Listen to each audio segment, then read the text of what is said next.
Okay. Can everybody hear me too? Okay, good. All right. I want to say thank you to Elon University for having me here and being able to show in this wonderful space. I want to thank Michael Fells for his assistance in getting this space ready and making sure everything was set up correctly. I want to thank the students who I met with today. You guys have great ideas. Just get to work and getting those done, and you guys are going to be in good shape. But it's a really pleasure to talk to you.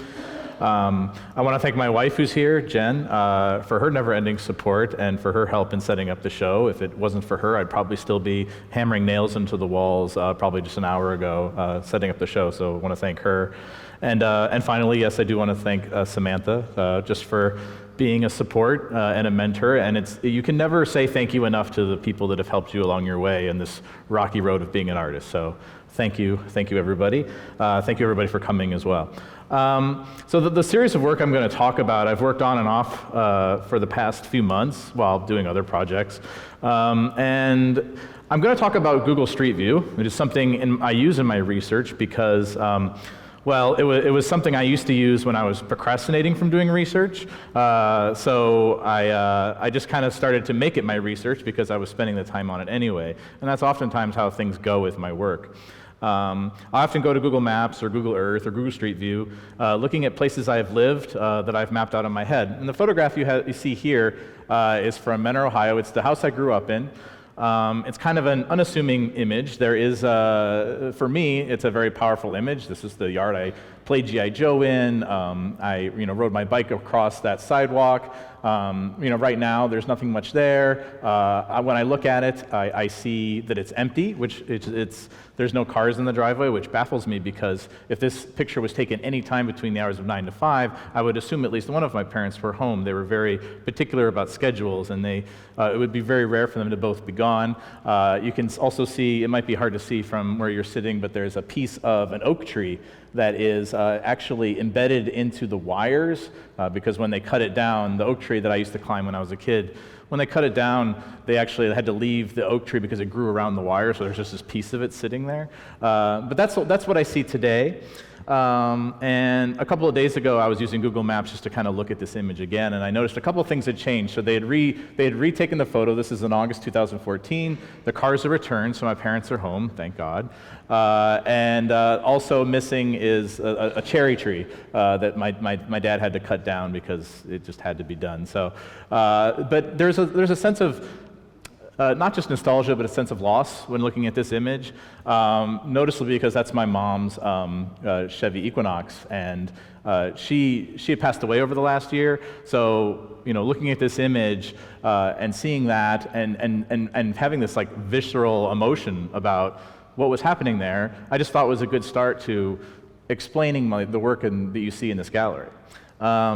So when I do travel on Google Earth, I like to go to places that have meaningful importance to me. But when you grow up in a suburban town like Mentor, Ohio, which is east of Cleveland, it's hard to find non-private land to just hang out, like places that are not intended for a specific purpose, a place where a group of kids can ride their bikes and sort of find their own place, hunt for ghosts, train tracks to play on, or forests to make forts in.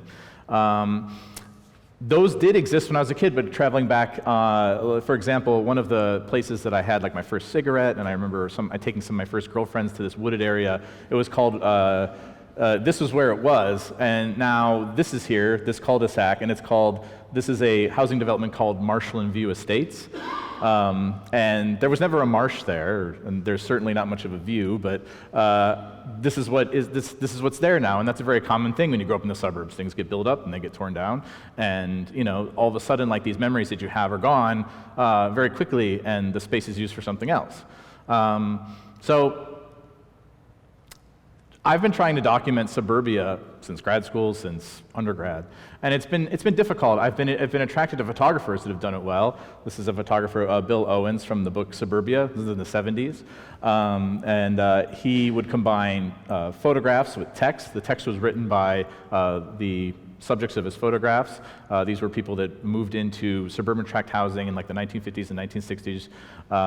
And there was text that would go along with the photos. The text here is, "We really enjoy getting together with our friends to drink and dance. It's a wild party and we're having a great time." And there's a lot of great images. Some of them can be very profound, like some of them, wives talking about like unhappiness with their lives, and all sorts of interesting ideas that go on with this work. This is just a kind of more recent work by Brian Ulrich, a Chicago photographer. As much as I love these works, they always seemed a little cynical to me. Like, these photographs treat suburbia like there's some alien environment to be looked at with like an ironic distance, and they're probably right, but that alien environment was all I knew growing up. So people might see this image and think a certain way about consumer culture, but I think of it as an all-night Super Kmart where we had the little video arcade where we go into after closing up shop at the coffee shop next door. We would go there and play pinball all night. And so these particular environments really had a strong influence in shaping me as a person.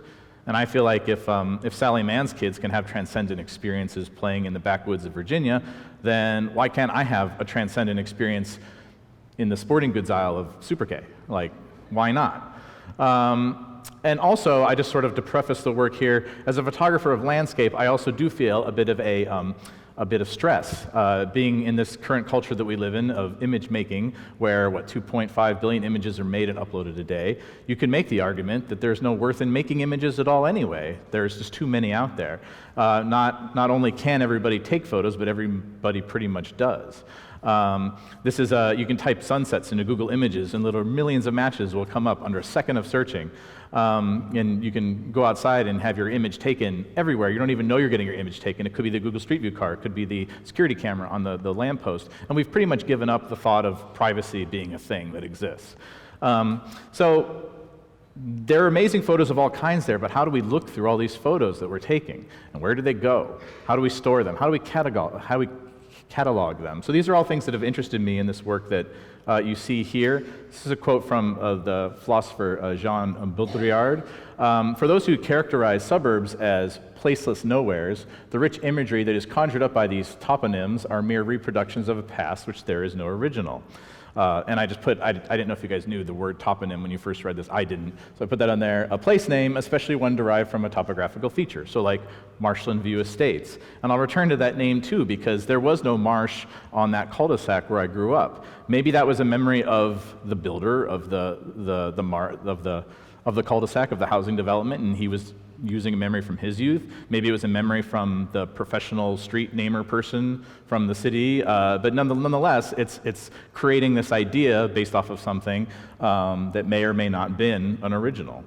So I took that idea and kind of ran with it. I got these words. I was thinking, well, if it's impossible to truly recreate my experience at home, whether through photographic means or any other mean, I was just thinking, well, what is my experience at home, and what drives me to it so emotionally?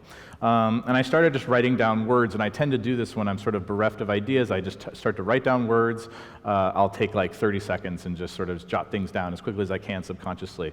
And I would come up with these words, and these words describe my own memories of home. And I also looked up terms or real estate listings, so any kind of term that would sort of be used to define the home in a positive light to make it more appealing. And I wondered what kind of places would come up in a Google search. And I was just interested in the idea of photographing or taking images from Google Street View using this sort of search algorithm, or not really an algorithm, but like the search method that I had come up with. This is an image, it's 6112 Rocking Chair Lane, Colorado Springs. I don't have the name of the place in the title. I can get into titling, all that kind of stuff. But I began to see these images from Google Street View as beautiful images. Like just the light poking through the fence and the patterns it made. It was just like taking photographs anywhere else. Even with the imperfections in the Google Street View image, the bad stitching, the copyright watermarks, I noticed they were still images, and as a person who's interested in imagery, I could not help but be drawn to them. It didn't matter to me per se that they were not taken from me, nor did they matter that they were taken with a traditional camera that I would have used for the earlier work that I had done. So I figured the search for home in this vast online network would be the real subject matter for the work, and this is the work that you see behind me, this work, and I'll get to this work. But, and since the suburbs have long been derided as sort of a non-place in American culture, then it just seemed that this was a fitting way to be able to document it, just by searching terms, finding them, and going to these places virtually.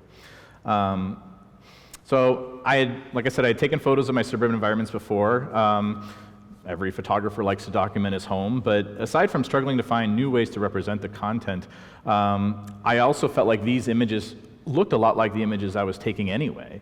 Because when you're photographing in the suburbs, if you've ever dealt with this, like you're photographing on the street oftentimes, because if you walk outside in a residential neighborhood in Texas with like a zoom lens, and you're in like a private area, like people start to look at you funny. Like you start to feel like you're doing something wrong.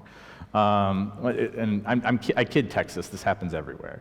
But so there's a sense of like voyeurism that I can achieve from doing this online. Like I'm looking at these places, but there's a safety net because I'm not actually there, and nobody's going to be bothered by it. When you're taking photos of houses in suburban environments, there is a sense of emptiness to it. You don't see that many people, and it's the same thing with Google Street View. Like not a lot of people show up, and when they do, their faces are blurred, which is an interesting idea as well. So I felt like, just driving through these cul-de-sacs on Google Street View was very similar to the actual experience of driving through cul-de-sacs and seeing them in person. But this allowed me to just travel all across the world. I was saving on gas money. I could make a lot of images. I could do an image search like once a day or once a week and just formulate imagery. And these images, like the houses are very empty, but that was also a common criticism of suburban environments anyway. They always do seem very empty. It's like some sort of fake Hollywood prop or theme park. So I was also inspired by the work of Stephen Shore, who was a favorite photographer of mine. And I bring him up too, just because in his book, his first book, American Surfaces and in Uncommon Places, he was traveling the country and taking photographs of different places. He was one of the first photographers to show color photographs in the Museum of Modern Art. And this was, his work was very radical at the time, because not only was he shooting in color, there was a time where that was radical, but also because the way he developed his film, he didn't go into the darkroom and sort of stew over the perfect print. He would just photograph with a cheap 35mm camera, take it to the Kmart or whatever it was at the time, get it developed, and just hand the prints that were given back to him and put them on the wall. So there was a sort of cheapness to the way that the processing, that he just wasn't very interested in creating these sort of epic, monolithic art pieces. And nonetheless, like I've always been drawn to the work for the simple compositions, the sort of everyday subject matter that are in them, and the grid-like presentation that they were put in. So I was so interested in his work, so much so that one of the earlier parts of this work, I was actually trying to, and also, by the way, he also photographs Texas a lot, which, as a person who's just sort of getting used to living in Texas, I thought that was something that interested me. But one of the earlier versions of this work, I was literally going to some of the places that he photographed, some of his more famous photographs, like this Chevron station. Like I would go there on Street View and try to like re-photograph it. I don't know if this work is going to be good or anything, but it's just something I was interested in doing. And I can also see sort of I can see visual, similarities with the work as well. In this work, I use like a 35mm aspect ratio, which does crop the image a little bit, and I do crop out the interface, if you will, the Google interface, and I've stewed over that decision whether to do it or not. In some regard, it sort of feels like false, like I'm trying to make the image my own. I do make sure to, on every piece of documentation of this work, I'm like, I got this from Google Images, I did not take this photo. But nonetheless, like I'm interested in the works appearing like photographs. You can look at them and they look like photographs until you see that little weird stitch or that little weird distortion that I find to be interesting part of the image. Sort of moving along. So yeah, I have lots of images. Whether or not this is like traditional photography or not has never been really a discussion that really I think about too much. I don't stew over that aspect of it. I feel like the images are already there to be taken as a photographer, so I don't really make much of a distinction. In terms of like these images not being mine, Google Images are created by a complex network of sensors, scanners, Cameras, cars, drivers, engineers, plane pilots, corporations, and governments. Their data comes from multiple sources: mapping technologies, GIS data, governments, crowdsourcing. Their software comes from different companies that they have bought up in most cases, and new versions are always being made by new engineers, and the images are always being repeated over. So when I look at the image on my screen, who really produced this image or who owns this image? And the interesting thing about images like this too is no one really planned for these images to be produced. They set up a system and an algorithm, and they just sort of happen like data, like they were just continuously made. And it's just a result of a process. And with the data being so vast as I move around the Earth on my Google Street View, I think it's entirely possible that I am the first person to ever really look at this image. And in that regard, I think that it's still my image because I'm framing it, I find it. It's not like Google asked this guy to have his image taken, so I don't ask him either. I have spoken to Google about whether or not this was copyright infringement. I never got a reply, so I'm still waiting on that. Maybe I'll get sued when I become rich, but I'll just take my chances for now. So just kind of, again, a lot of images. And I looked for images that remind, I was still thinking of my experience, like that experience of that little alcove in the little mini forest that we had in suburbia where I could catch a cigarette or just be by myself, have my own space. So I was always thinking about my experience. So obviously, even though I was traveling to different places around the globe, my story was being told. And I did find it interesting too, just sort of to see if I typed in these words where it would take me, and it would take me generally to similar areas, mostly in the northeast, sometimes elsewhere, and I tried to include other places of the country, but mostly in white suburban neighborhoods. So it wasn't at first I wondered if that was something that I was selecting, but I was really interested in going all over the world, or all over the United States anyway, but it was taking me to very certain areas and very certain types of housing environments. And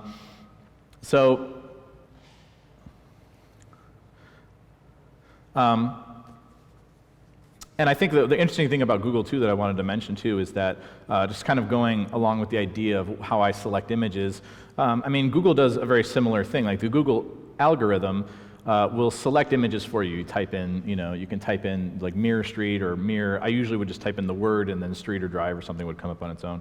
But and then it's the same thing if you type in pizza, for example. You type in pizza, it'll give you some search results, but those search results, will be influenced by other search results that you made in the past. And then the more you search it, the more Google kind of understands you live here, you like this type of pizza, you don't like this, and it kind of remembers those things too as well. So these images I took are just the same search algorithm that's sort of like that. If maybe Google had a hand in also making me select these images. I don't know, I kind of like the idea of that, though, of us working together. And I'm moving quickly. I don't want to take too much time. I have a lot of images. You can check them out at the show. But because of that, it was probably, as someone who likes to stew over his ideas and worry about whether things are good, this was this process, just coming up with a process to continue to make work, and just have an excuse to go somewhere and do something, even though I didn't have to leave my house necessarily. It was really great for me to just make work, because I could make work at any time, no matter what I was doing or what mood I was in or whatever. It was great. And I also started to do things I used the computer like a camera to mimic depth of field. I was interested in the ways that, so when the images are stitched together, they load into your browser, they load as low-res JPEGs, and then they start to progressively get more detailed. And I would just sort of be tricky with the way I would sort of take the pictures. So I started to manipulate my computer like the camera. I would, for example, if an image would have trouble loading slowly, I would take pictures of it while it was loading, and I was able to sort of mimic a depth of field of a photograph. Or you get images like this where there's just sort of obvious the algorithm and the image sort of break apart, and an image like this where it really happens. And I like this idea too, because you could take, sometimes I would take images or screenshots while the image was moving, and I would just look for ways to create new imagery.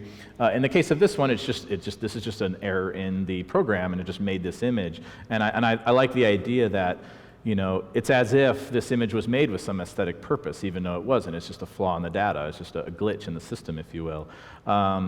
unless, of course, we choose to anthropomorphize computers, imagine that they're human. These algorithms are specifically not producing art the way humans might, but they are producing interesting images. And again, just another interesting, I feel like I'm really using the computer as a tool as it's meant to, not a computer as a camera, which is supposed to be like something else, like I'm literally using data the way it's supposed to. And I'm not new to this game. There's a lot of artists that are working in Google Street View. It's a valuable tool. This is David Thomas Smith's Anthropocene that was used by stitching together. He would actually do screenshots from Google Earth, so we're looking down on the imagery, and I've done a little bit of experimentation with it myself, but nothing admittedly as detailed as this, where he's taking small squares and stitching them together himself. So he's sort of mimicking the process of stitching land together the way Google Street View does or Google Maps do, and just creating these kaleidoscopes, these kaleidoscopic images. And I'm just show this other body of work by Joachim Schmid. Because this is sort of a transition to the work that you see on the wall, sort of a transition between this and that work, because this work is also appropriated work. None of these images were taken by the artist, which is an important idea. It's an idea that I show in the work here. I've literally taken none of these images with a traditional camera, I don't think. None of these works were either. These were collected from women's magazines or sometimes junk mail, like anything that the artist could receive in bulk, and were put through an Office Max shredder, like literally shredded through. And then when they were put through the shredder, they were put back together. And then in the field you see here, there are certain types of patterns that come when you start to see data as a whole. And patterns with the women's fashion catalog, obviously it's sort of the prevalence of women's skin. You get this color field. And with this one, old postcards, there's sort of like a blue, red, white, and blue look to it as well. So I'm interested in continuing work such as this, but I started doing it with the photographs here for a lot of reasons, but just one of them being the idea of, again, what do we see as we catalog all of this data that we deal with, whether it's the data on our phones, whether it's a specific project like the Google Street View images, how do we make that data into something meaningful? This is just a reading list, and if anybody wants me to send these to them, I can, but this is just a reading list of some of the stuff that I was looking through for the inspiration for the Google Street View imagery. I just like to give props to the people that helped me. The rest of the work that's in the show, the work that's here and the screens and kind of around here, I included them together. They were made about the same time. And they came from, I think they have a similar aspect to the idea of search window. It's just more of this is more of an internet search, and this is more of a personal archive search. Last summer, I was making a lot of trips back from Texas to Ohio to visit my family. My mom had gotten in an accident. She had a fall, hit her head, was really ill, pretty much in a coma for the last year. And it was a tough time, no doubt, for me, but also my brother and my dad. So I would go home back to Ohio as much as I could to see them. And even though when I was home, I would oftentimes go through my mom's photographs, and I would do this when she was alive. I would go through her photographs, but she always sort of slapped my hand, or would always tell me, don't take those, or don't find those. She hid them under her bed. So I always wondered what was the deal. Why couldn't I look through the photographs? So I'll admit, and this sounds bad to say, sorry, Mom, but when she was in the hospital, I decided, I'm going to go through these photographs and scan them. It was my way of sort of dealing with the upcoming loss that I was about to feel and the grief that I was feeling about my mom's state. So I was scanning photographs, and I did that for the majority of the summer. I literally scanned 4,000 or 5,000 photographs, and most of these I'd never even seen before. So it was kind of interesting to go through them, and I was going through in Lightroom and cataloging all of these photographs. At first it started why is this word so difficult? Catalog. I'm going to say okay. Cataloging. I was cataloging these photographs. I would do it by year, and then I would I'll do it by person. So in Lightroom, I would put in keywords. 1975. This is a photograph of my dad, and then it got kind of weird. Here are photographs of my dad standing in front of things. Here's a photographs of people looking at babies. Here's a photographs of 1970s ugly furniture. These are photographs of rest stops, and it just got really kind of arcane, I guess, or really specific. But I just started seeing these things that would pop up in each image just by looking at them in this grid format. The same way we look at most of our photographs today on the screen. And one of the things I was interested or noticed during this sort of process was, and I was doing this again to sort of work through my feelings about my mom or the loss of my mother, and I noticed that I had, of those 4,000 photographs, only about 100 photographs of my mom, like real photographs where she was in the frame. The majority of the photographs, the only sign or clue of my mom would be the fact that we were looking at her, or the fact that you would see her camera flash in the back of the image. So, this is an image, I did the first one in 2015, but the actual image is, it's my brother Dave, so it's probably 1972, and this is 1988. But it's the same thing, like almost the same. You get the camera flash in the background, and maybe a reflection, and that's how I saw my mom, at least in the photographs from about 1967 until about recently, when my parents started traveling on their own. That's it. Like, she didn't exist, which is the time I knew her, which is kind of weird. And anyways, so I started to stitch together these photographs, and this is the sort of first stitch or first quilt or first window, if you will, that I made, was this one. So sort of going back and forth between the flashbulb images that I had blown up and the actual images that they are contained in. And I think I did this around the same time that my mom passed away, and it felt really, this photograph felt like an essential photograph of my mother, even though she's not in any of the images, because I find in this image, like, the qualities of our relationship. She was always present. She was always she enjoyed social situations, but she always enjoyed sort of watching them from a distance. She didn't like to ever be like the part of the she didn't like to be part of the crowd. She didn't like to talk too loud. She had a love for family, but there was also something absent as well. As we grew older, I found out, or I didn't get the impression, I didn't know any better, but my mom, just the way that she was as I grew up, I realize now in retrospect that she was, she had a lot of anxiety, and she had a lot of, it's hard to explain, but we didn't talk too much. Like, we weren't really friendly. I don't know if any of you guys are friends with your parents. That sounds great, but she was my mom, and we didn't really. Once we got past that stage of caretaking, where she would make my bed and cook my dinner and all that kind of stuff, we didn't talk too much. So when she passed away, I was like, I was sad, but then I felt this anger, I didn't really know her that well, and it's what a waste, So this image, I felt was in it, all I had was these sort of ghostly images to compare my relationship with her, and it was a very, I felt like this work was a congruence between my mother's being and also my grief at her loss, and the fact that my whole idea of who she is now is just going to be this sort of thing I create when I look at images of her or of her absence. So I started making more of them. One of the examples that I didn't really know my mom that well was that she had a sister that she never mentioned to me. That's kind of weird, right?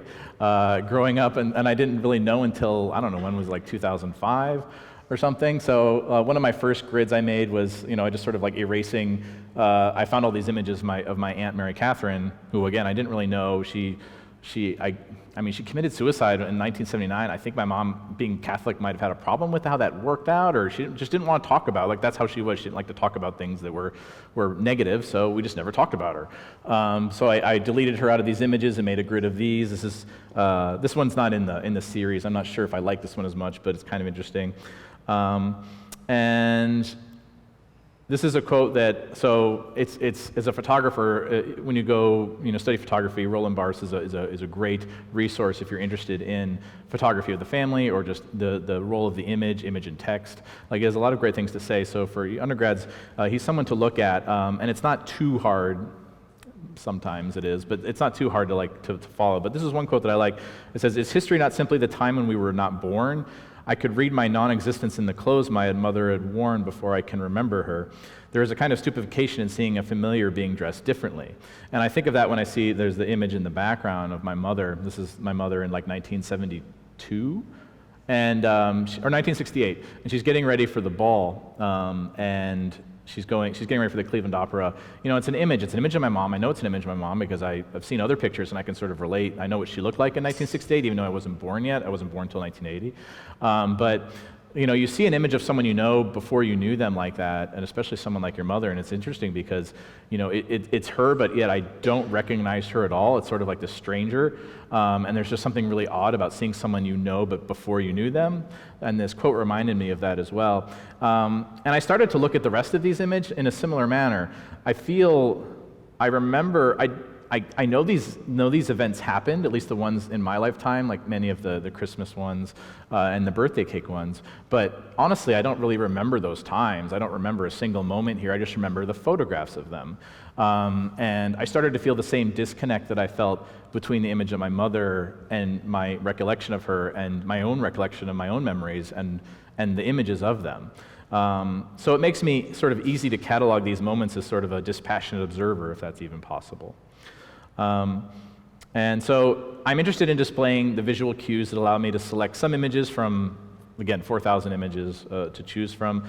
I wanted to undo the objectification of the single image and take it out of the sort of like static, immobile, and mortification is the word I choose, just because like to anyone else these images, they're the past, they're still, they don't move, they're kind of, I say the word dead because they're in the past. What purpose do they serve now? But by putting them together in the way that I do, I want to create something that's fluid and moving, and I want these images to feel alive again.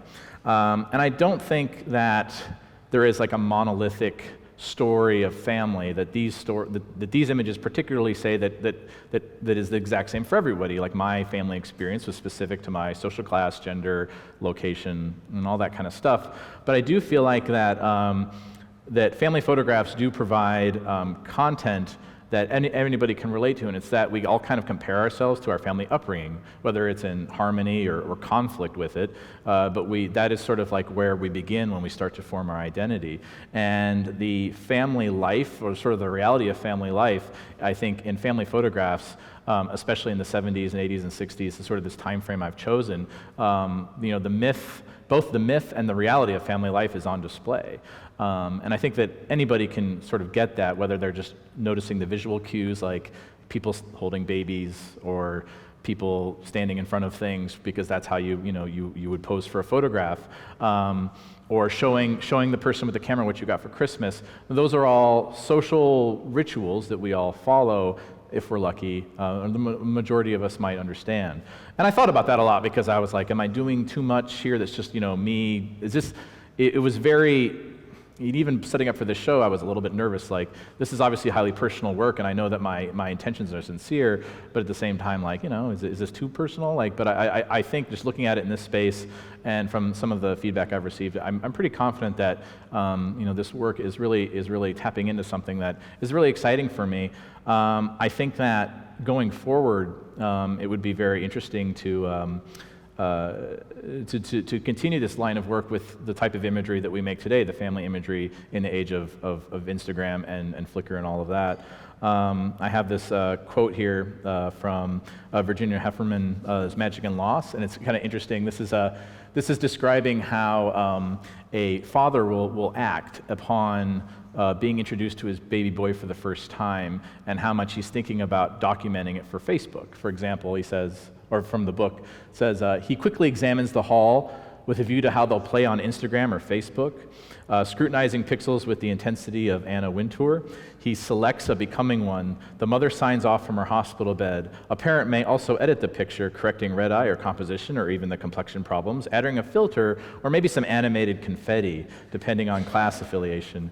Enclosed in an email message, accompanied by a line or two of introduction, the portrait of the baby is broadcast like direct mail advertising. And I think about that every time I send a photograph. I mean, I just took photographs of this space, and I'm thinking about like how good this makes me look. I mean, there's an element of that, of selling ourselves when we share these things, and that's, you can be kind of, I mean, sometimes it feels kind of lame, but I think it's sincere, it's genuine.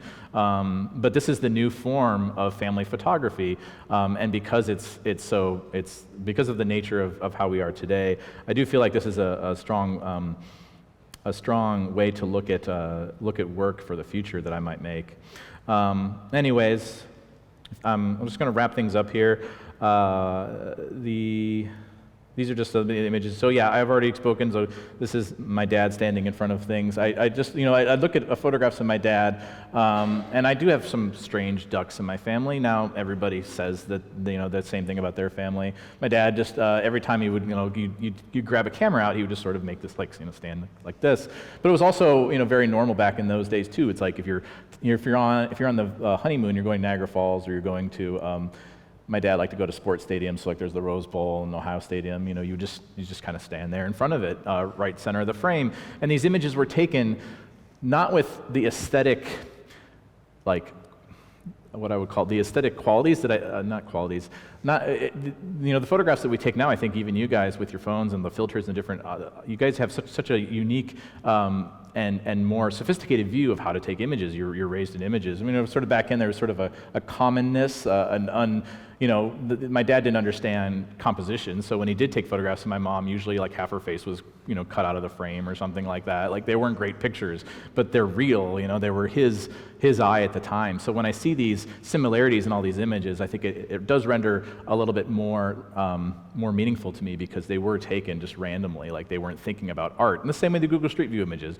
they weren't taken as art, and I like that about them.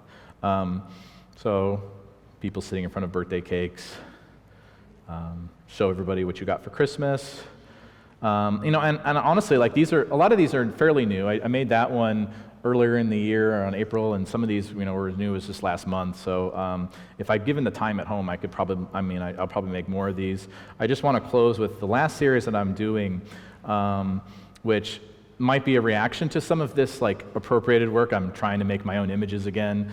Not that I feel like I have to, but maybe some part of me does, I don't know. But I'm interested in that idea that I mentioned in the first slide about my parents always being in the same place at the same time and having this routine in their life. I took a lot of images back in 2006. Actually, I showed probably Samantha some of them. I was taking images when I'd go home to see my parents. It was the first time I had been away from home. I would take photographs of my family. I was trying to sort of find some just documentation of the way they lived. So the majority of the images were taken like 2005, 2006. So since I was going home a lot, I decided to revisit this series. I never really showed that body of work or did anything with it. So I'm deciding to compare, some of the work from 2006 and some of the work in 2016, and just cataloging the time of when they were taken, just to sort of see the combination of the two. 9 a.m. After switching cars in the driveway because my brother Dave would be coming home from work and they'd have to switch cars so my dad could leave, and he's sitting in front of the TV. This is the living room in 2016, 2006. And I noticed that a lot of the images I was taking just this year looked a lot like the images I took 10 years ago, like not much has changed. My dad's still sweeping the floor around 10 a.m., making lunch. He has interesting ideas where he's having lunch made for him, now he has to do it himself. Slippers around the house, and the different color changes of the carpet. So this is just something I literally just like about a month or two old, and I'm just sort of trying to figure this out still. And since I'm going home and helping my dad with some legal stuff, I'll be making more of these as well. But this is Chris's reading list number 2. This is based off of the family work I've been doing.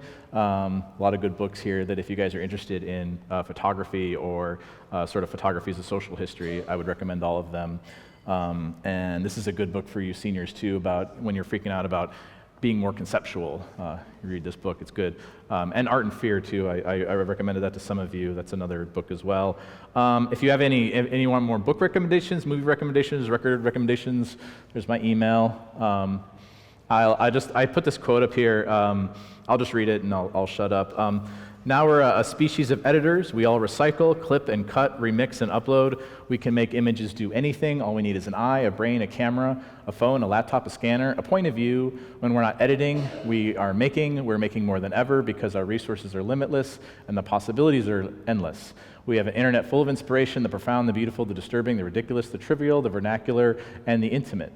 We have next to nothing cameras that record the lightest light and the darkest dark. This technological potential has creative consequences. It changes our sense of what it means to make. It results in work that feels like play, which is a good thing. Work that turns the old into new, elevates the banal. Work that has a past but also feels absolutely present. We want to give this work a new status. Things will be different from here on. I got that book from Post Photography, which is another good book for this type of work. And that's all I have. Thank you for coming.